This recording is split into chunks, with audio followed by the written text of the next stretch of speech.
আজকে সকাল সকাল টিফিনটা করতে নিয়ে চলে এসেছি এখানে। আর আজকে যেহেতু রবিবার, সকালে টিফিনে করেছি লুচি লুচি আর একটা ক্যাপসিকাম আলু দিয়ে একটা শুকনো শুকনো করে তরকারি করছি। রবিবার দিন একটু অন্যরকম কিছু না খেলে ভালো লাগে না। এখানে লুচিটা আমার হয়েও গেছে, আর এখানে আমাদের তিনজনের জন্য, আমার দুই মেয়ের জন্য বেড়েও নিয়েছি। সকালবেলায় টিফিনটা খেতে খেতে আমরা একটু বেশ গল্প করি, নানান কথাবার্তা, ভালো লাগে।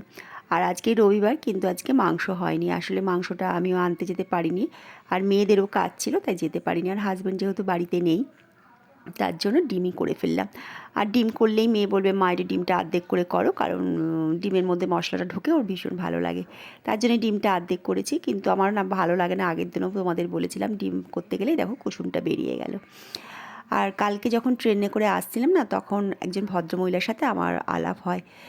উনিও স্কুল টিচার, আর ওনার হাজব্যান্ডও স্কুল টিচার। উনি এক জায়গায় চাকরি করে আর ওনার হাজব্যান্ড আর এক জায়গায় চাকরি করে।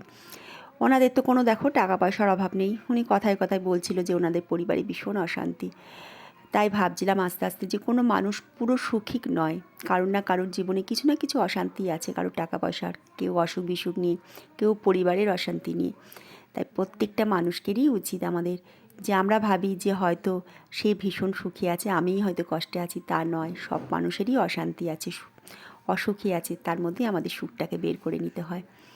আর এখানে দেখো আমার মশলাটা কষানোও হয়ে গেছে, একটু বেশ গাঢ় গাঢ় করেছি। আর এখানে আমার ডিমের ডালনাটা ডালনাটা রান্নাও হয়ে গেছে। দুপুরে খাওয়া দাওয়া করতে বসবো, অনেকটা বেলা হয়েছে। আর এখানে খেতেও বসে পড়েছি। আজকে কি রান্না করেছি তোমাদের একটু বলে দিই। লাউ ঘন্ট, স্যালাড আর লাউ দিয়ে ডাল করেছি, আর এখানে ডিমের ডালনা করেছি। এই রান্না। তাহলে তোমরা সবাই ভালো থেকো, আর সুস্থ থেকো, আর সাবধানে থেকো।